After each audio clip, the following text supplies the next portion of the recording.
In Cosmic Year 1, humanity, amid the boundless cosmos, established a home in the Allure Galaxy. Thus, the Cosmic Empire was born. In Cosmic Year 128, some humans migrated to the Nasia Galaxy and founded the Glory Federation. Two forces stood in opposition for hundreds of years. Meanwhile, the Chaosis Galaxy gradually rose to prominence during this era. Under external threats, the Sanctite Court, bound by an ancient faith, also saw its authority in the Empire grow with each passing day. And so, in the Cosmic Year 649, a new power struggle began to unfold under the reign of the Empire Empress.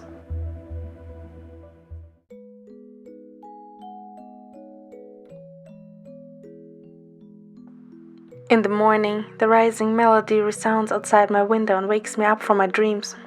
In the Cosmic Empire, only male rulers throughout history have enjoyed this treatment, but as the Empire's future empress, I rightfully deserve it. Once the song ends, robot attendants serve pre-meal morning tea. The head housemaid begins her morning briefing. Your Majesty, your coronation ceremonial fleet is waiting for the final confirmation. The ceremonial officials will discuss the court guard's formal attire this afternoon. Furthermore, the royal banquet hall is ready. In the middle of sipping my drink, I pause, then I put down my teacup and use a silk napkin to dab the corners of my mouth. The scripts have arrived? Yes, Your Majesty. The image on the floating display changes. It reveals an interstellar bard from centuries past. This is one of the Empire's traditions. Every ruler has performed in a play at the royal palace before their coronation.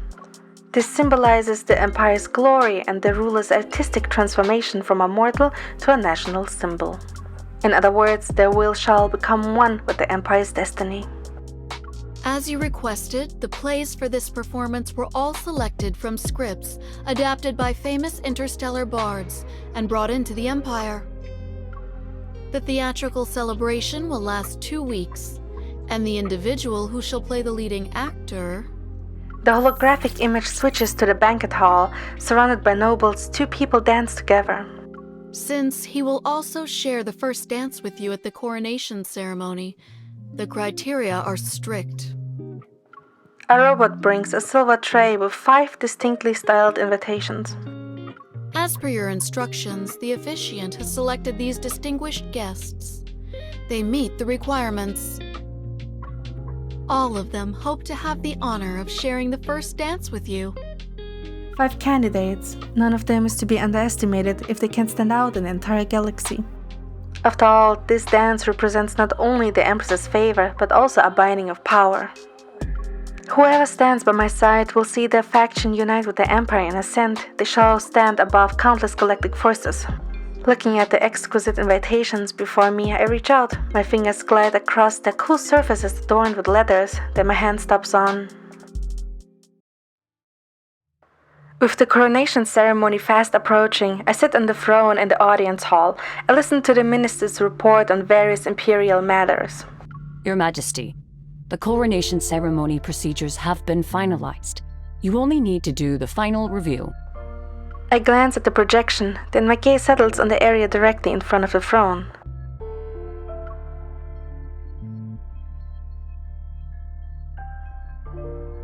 Grand General, what are your thoughts on this play? I shall follow your Majesty's orders. Ever since I decided to perform in this play, the leading actor has consistently remained silent. It's impossible for me to gauge his true feelings. The empire I'm about to inherit is far from peaceful despite its appearance on the surface. And Zayne, my former preceptor and now the increasingly powerful Imperial Grand General, is the most immediate threat to me.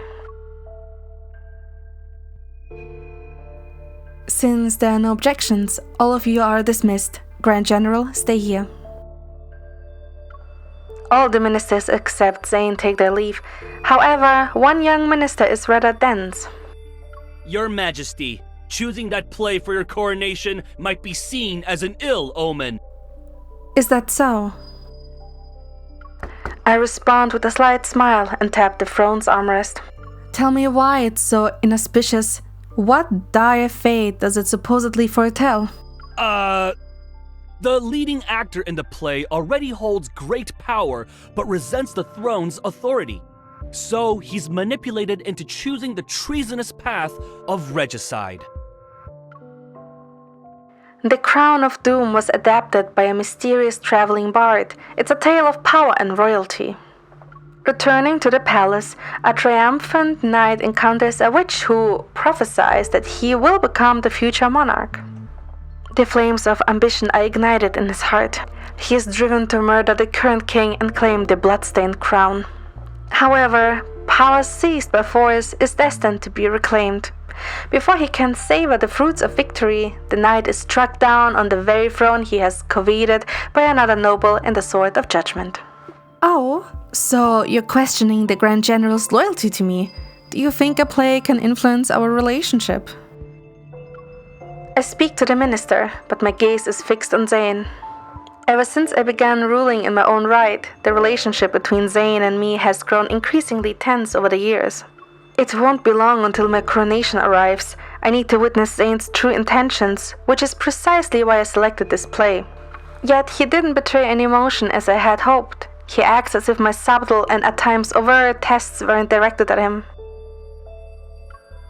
The young minister suddenly comes to his senses. He breaks into a cold sweat before fearfully excusing himself. Finally, Zayne and I are the only ones left.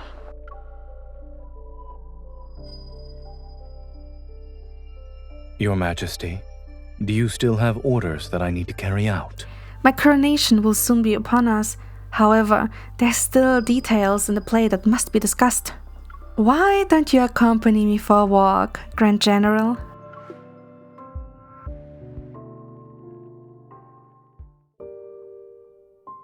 We stroll along the palace colonnade. Dappled sunlight and shadows rest on the ground. On one side of the colonnade stands a single tree. Although neither lush nor leafy as the others, it still stands tall and strong. Zayne and I stop at the same time.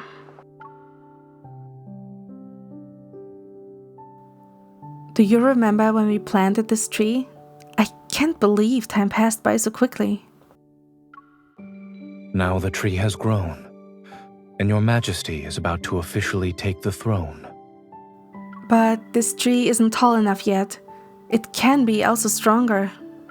If only it could grow faster, then the other trees along the colonnade wouldn't block its sunlight.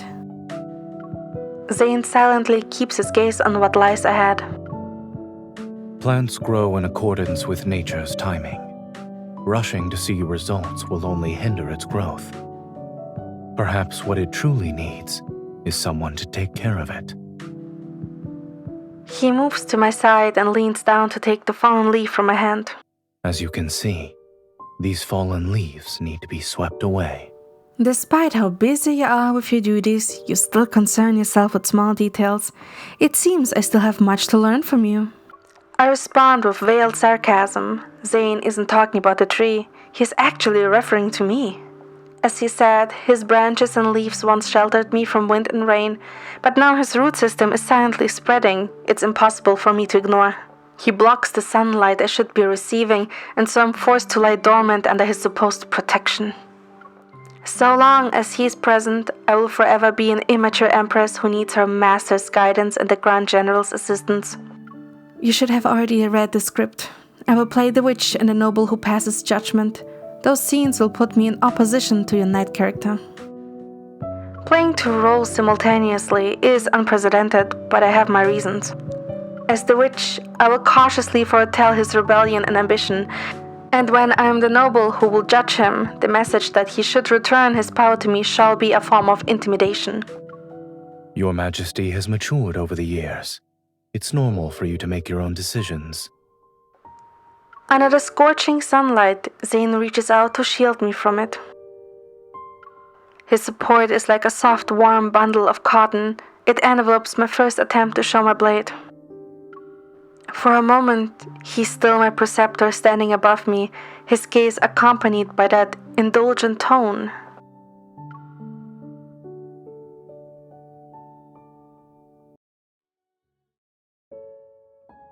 Today, the first act of the play involving me and Zayne will be performed at the royal palace.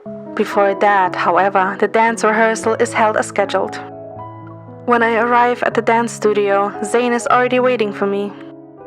It was Zayne who taught me the dance that symbolizes imperial etiquette.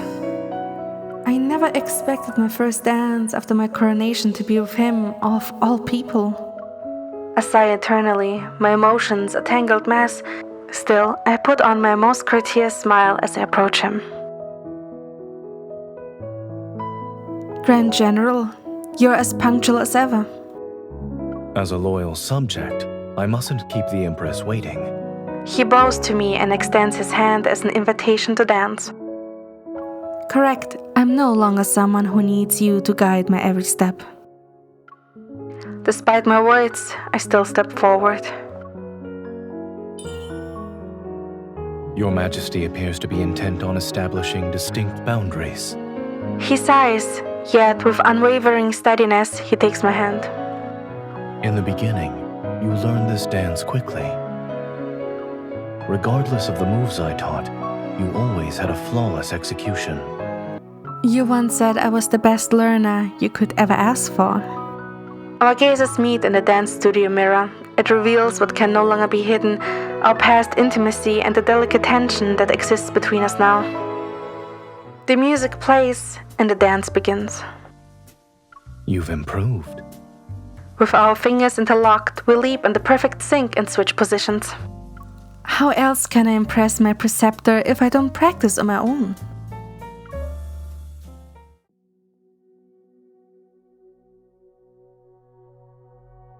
The center stage is bathed in dazzling light. In the audience, there isn't a single empty seat. The massive stage has been transformed into a wilderness. Wearing a witch's robe, I block the path of Zayne, who wears a military regalia. Halt, noble sir, whose triumph is most dignified. Fate has already woven the threads of the crown for thee. The heart yearns for the throne that sits above all. Zayne appears unmoved. Ah, a soothsayer from a place unbeknownst to me. I see vague, baseless prophecies are the method to unsettle the hearts of men. What purpose lies behind thine attempt to entice me with falsehoods? I have merely glimpsed those infernal flames of ambition burning within thy heart. Hast thou never thought the one most deserving of the crown is the person who currently sits on the throne? Using my lines as a cover, I study his expression. Yet Zayne seems oblivious to my scrutinizing gaze. He continues to follow the script. What lies in the depths of my heart needs no confirmation. Prophecies and the fate they foretell cannot sway me from my chosen path. But since thou hast spoken of it, my curiosity is piqued. I wonder what this bewitching crown looks like.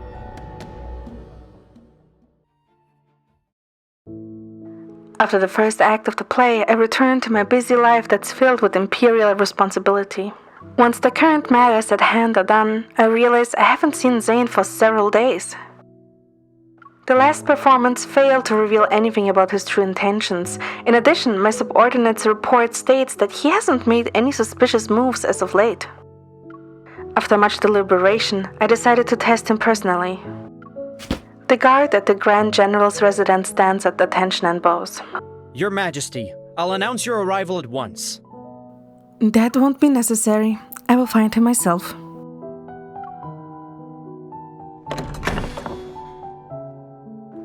I make my way to Zayne's study on the second floor with practiced ease. As expected, he's behind his desk. He's hunched over while working on something. My unannounced visit doesn't even elicit a hint of surprise. I walk over to his side. On the large wooden desk lies an antique pocket watch and several maintenance tools. That looks familiar. Is it the one I gave you? Indeed. Your Majesty has an excellent memory.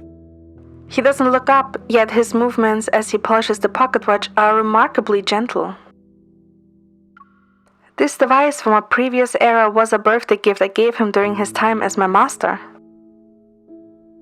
The mechanical movement gives a tangibility to the passage of time. However, these gadgets have been rendered obsolete by eons reaching toward the future. Yet, Zayne always had a special fondness for antiques. It was my gift to you, yet it became your most useful tool for telling time when you trained me at the military academy. Remembering how mercilessly strict he was during training, I inwardly grumble. It was more useful than I anticipated. Whenever you saw me take it out, you suddenly found the motivation to run faster. Anyone who sees their well-intentioned gift turned into a tool for punishment would want to finish training quickly. Only then will you put it away. Hearing my complaint, Zayne gives a slight smile without saying anything. What are you doing? Is it broken? I walk over to Zayne and look. He shifts slightly to the side, which allows me to move closer. No, I'm simply performing routine maintenance on it. As of late, it's been running slightly faster. I detect the subtle implications in his calm tone and immediately retort. This pocket watch has been working for so long. It's only natural for it to change without you noticing. Whether it runs fast or slow is its own prerogative. There's no need to fix it. He glances at me, reaches around to retrieve a repair tool, and then lowers his head. He doesn't say anything. I watch him work on the pocket watch while idly fidgeting with nearby objects. I hear a beep next to me. I look over and realize I've accidentally touched the box's keypad that's located at the edge of the table. Assuming it won't open, I enter my birthday. To my surprise, the box opens. Why is my birthday the password to this box? He arranges the pocket watch chain and his tone remains composed. Everything within it belongs to you. It's only natural to use your birthday. His explanation makes me curious, so I use this opportunity to pick up the items and examine them carefully. It's my detector. He glances at me before rising from the workbench, then he moves behind me. You sound confident. Strictly speaking, it's your confiscated detector. You tried to use it during training. It was a valiant attempt to see when I would return. I found it at the entrance when I had just returned from handling certain matters. No wonder I couldn't find it. It was with you this whole time. I make this teasing remark as I look at the other items. New and old objects of various sizes are well maintained. Every single one is related to me. Why did you keep them? These are mementos of your Majesty's growth. I planned to give them to you on the day of your coronation. I didn't expect you to see them now. When he reaches out to close the box, I stop him. You might as well give them to me now, and that pocket watch while you're at it. It doesn't listen to you anymore. It runs too fast, and you have to fix it all the time. Click, Zayne closes the box. Since your Majesty gave it to me, there's no reason for it to be returned. In any case, being off by a few minutes or seconds isn't an issue. If it wants to run fast, then let it run fast. After all, is there anything in this world that forever remains unchanged?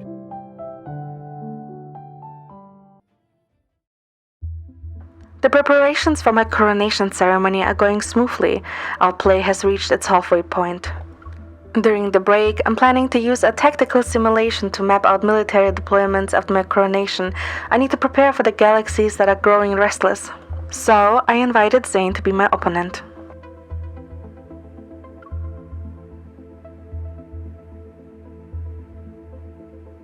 What does your Majesty plan to do next? Would you attack, or would you stay your hand for the time being? The simulation begins. I control Imperial forces and Zayne represents the galaxies that wish to rebel. Initially, we have no points of conflict, yet as our territories gradually expand, friction inevitably rises. Asking that question means you're not as confident as you used to be, Grand General. I think while watching the situation. I shall take your city now.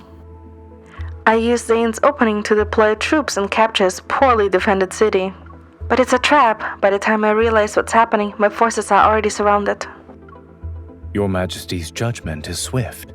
However, impatience will cause you to lose control of the situation. This man. I can't let my guard down even for a second. The situation quickly becomes critical. After circulating my current forces, I fortunately still have a chance to counteract. As expected of the Cosmic Empire's Grand General, even when deliberately revealing vulnerabilities, he maintains a perfect, emotionless facade. Your Majesty is impressive as well. You have the mental fortitude to observe me while strategizing. I accept his compliment without any hesitation. It's thanks to your excellent lessons. Didn't you teach me to keep an eye on my opponent's breathing during a contest? You can only relax when you watch them breathe their last as their body stops moving. You've always been quick to grasp many concepts. However, you can't afford to lower your guard even when your prey appears to be defeated. Moreover, some enemies are cunning and skilled at disguising their true nature. I look at the virtual screen and see Zayne's armies have advanced from all directions. They're ready to devour the royal capital. Just as he's about to breach the royal capital's defenses, a cheerful ringtone resounds to interrupt our match. Zayne presses the pause button on the virtual screen. Let's conclude today's training here. He stands up to leave. I call out to him just as he touches the floor. Why don't you join me for an afternoon tea before you leave? You're already here. I have prepared desserts that I'm certain you will enjoy, Grand General.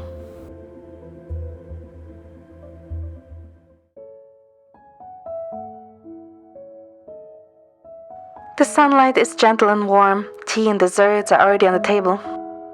I glance at the plate of desserts in front of Zayne and break the silence with faint casualness. After all these years, your preferences still haven't changed. And you've always remembered them, no? Whenever I struggled with my studies in the past, I'd bring you desserts. You were less strict afterwards. It's because of your expressions whenever you barged into my study in the middle of the night. They were always amusing and What was that? I give him a skeptical look. Zayne clears his throat softly, picks up a silver fork and takes a piece of fruit from the cake. Then he places it in his mouth. I suppose those simpler days of the past are worth missing. Fondly remembering the past is worthwhile. However, I value the present as well. We occupy different positions now, so our perceptions aren't the same. Your Majesty, your feelings must be significantly deeper than mine since you currently sit on the throne. I watch as he swallows the piece of fruit, then he picks up his napkin and dabs at the corner of his mouth. You're correct, Grand General. Different positions, different perceptions. It's reminiscent of certain roles.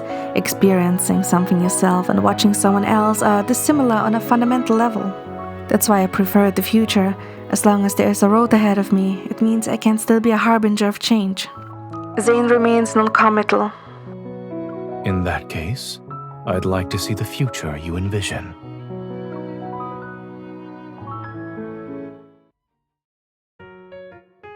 As the day of my coronation approaches, many visitors from other galaxies have arrived to pay their respects.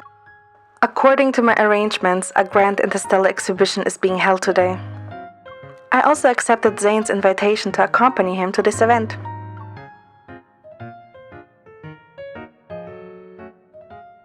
Surprisingly, that face suits you. I carefully studied the mask on Zayne's face. Thanks to our masks, our appearances and demeanor have been altered. No one can recognize us. Your Majesty's choice is impeccable. Zayne stands beside me and examines the holographic map in his hand. Is there a particular exhibit you'd like to see? Considering the current crowd density, we'll be waiting in line for quite some time. It's alright. We can walk around and see if anything catches your eye. Understood. Since there are too many people here, we should avoid getting separated. He doesn't say anything else. When he invited me, I thought he had ulterior motives, but now it doesn't seem as if he wants to partake in the festivities. Never mind. I will deal with any situation that arises when they appear. Taking in the sights and sounds, I stop overthinking and begin looking around the exhibition. Why are so many gathered around that booth? I squeeze through the crowd with Zayne. Several book titles presented in a large font stand out. The Empress's Affection, The Grand General Daring to Overstep, Secret Lovers. The last one even bears a bestseller label, and upon closer inspection, I see it's already reached its 95th volume. My, I love you, but I love my power more. The tension between power and desire is addictive.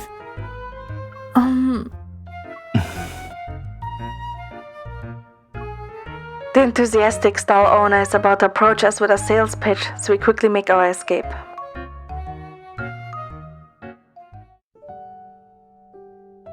Following a faint floral fragrance, Zayne and I arrive at the garden's entrance. This place utilizes the latest spatial manipulation technology. It allows each visitor to have their own private garden. As we step into it, the bustling crowd instantly vanishes. The garden is filled with pure white blossoms, their petals layered on top of one another. They sway in the gentle breeze and release a subtle, refreshing scent. Are these jasmines?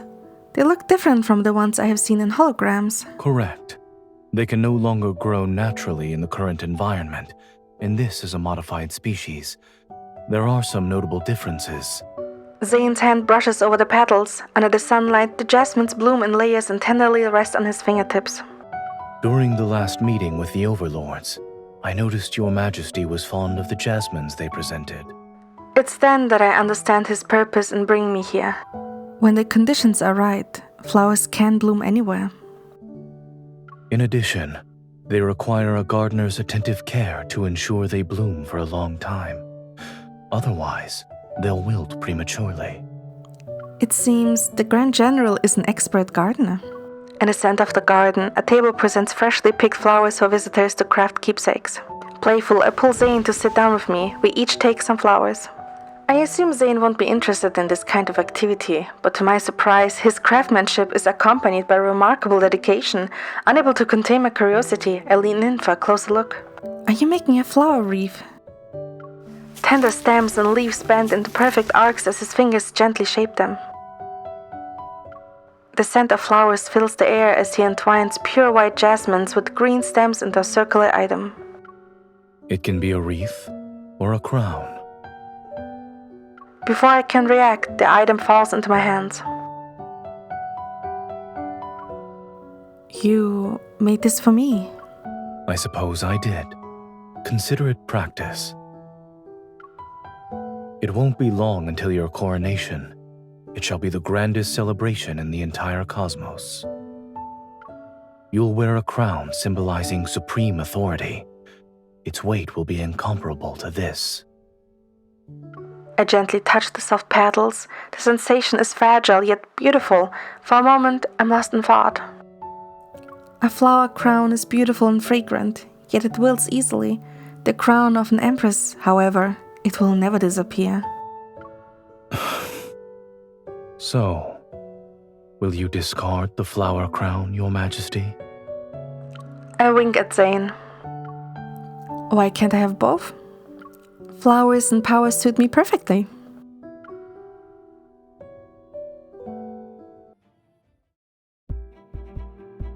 Dark clouds blanket the wilderness as fierce winds howl across the land. The play will reach its final act today. Now I'm a noble with my sword of judgment. I shall sentence the knight who committed regicide. Sir, is thy stolen throne pleasing? Thy crown, stained with red with conspiracy and blood, will ultimately be consumed by justice's flames. Accept thy punishment. Thou seekest to bestow judgment? Thy justice is nothing more than the victor's crown. Enough! I tightly grip the sword and use the pause between lines to observe his expression. I'm trying to detect a hint of inappropriate ambition. Yet his performance is too perfect. I can't tell if his current desire for the throne is merely acting or his true feelings. Let us end this farce in the name of kingship. According to the original script, I'm supposed to sentence the knight to death. However, as I raise my sword to give the order, Zayne unexpectedly alters the script. He reaches out, neither surrendering nor begging for mercy. Instead, he grabs my sword and presses it against his own neck. Playing the role of a mere judge won't allow you to reclaim your power, and you certainly shouldn't expect your enemies to offer their necks when you wish to take their lives. He tightly grips the blade and its edge almost cuts into his neck. If you cannot learn how to point your sword at your enemies, then you shall never truly wield power. You... The curtain falls in breathtaking silence, then overwhelming, thunderous applause erupts. Backstage, the commotion fades into silence. Yet we seem frozen in the drama's afterglow. Neither of us is in a hurry to remove our costumes. Under the dim yellow light, I look at him. The emotions he displayed on stage have already subsided. Only the familiar calmness I know so well remains. If the knight wasn't bewitched by the witch's prophecy, he wouldn't have met such a fate. Do you agree or not? After the first word leaves my mouth, I come to my senses. We're still maintaining the same confrontational roles from our scene. If I were actually him, I wouldn't have believed the prophecy in the first place. He pauses, his gaze sweeping over the sword in my hand. It's still stained with the fake blood that hasn't been wiped away. I would use that prophecy as a means to benefit the Empire. Utilizing a prophecy depends on the intentions of the person who hears it. As he speaks, he wipes away the fake blood splattered on his knuckles and collar. His movements are neither hurried nor slow. If the court astrologers hear those words, I bet they'd be fuming. Does your Majesty disagree? You don't believe in fate either, yes? If you heard a prophecy that said you were destined to rule, would you have been impervious to the witch's manipulation? Of course, with or without the witch's prophecy, I was always going to be the Empress. Ding! I'm not sure if it was me or Zayne who accidentally hit the light switch in the break room. The shadow of the prop sword elongates in the half-light. It extends between me and Zayne. In any case, the knight immediately believed the prophecy because he failed to understand his role.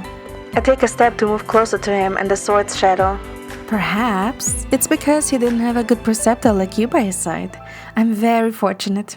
With a slight smile, he lowers his head. Then he takes out a clean handkerchief and gently wipes away the fake blood that had splattered on my face. Are you referring to the one who imparts all their knowledge before quickly exiting the stage? Or the person standing by their learner's side since the beginning? Is he who meticulously guides them worthy of being called a good preceptor? Akin to a sword being pointed at his throat, his eyes reflect my cold expression. A good preceptor is one who does what they should. I believe you will always be my best master.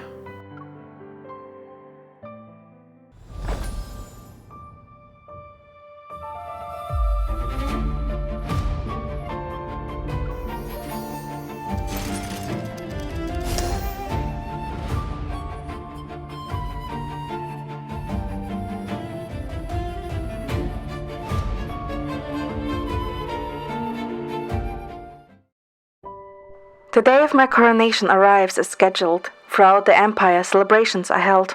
In contrast to the festive atmosphere outside, the Empress's bedchamber is noticeably quiet. Dawn's light streams through the palace's stained glass windows. Zayne and I are bathed in its glow. Waiting for the lady-in-waiting to help me try on the crown, I sit before the mirror.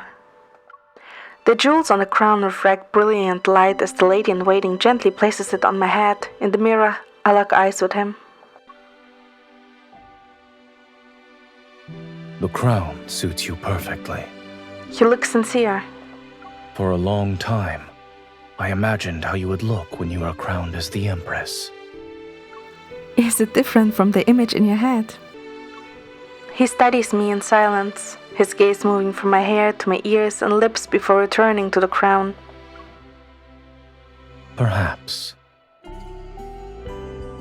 But haven't you always been capable of exceeding my expectations?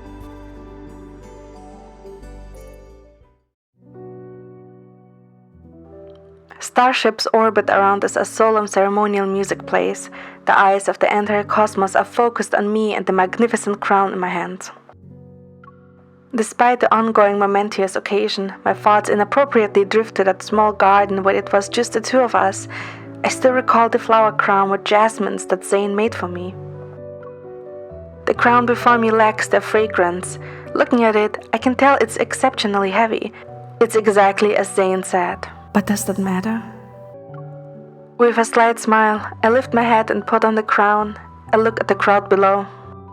In the name of the Empire and with the cosmos as my witness, I shall chart the course of the cosmos and wear the crown of the stars. Amidst the sound of ceremonial cannons being fired, I see Zayne standing in the crowd. He's smiling.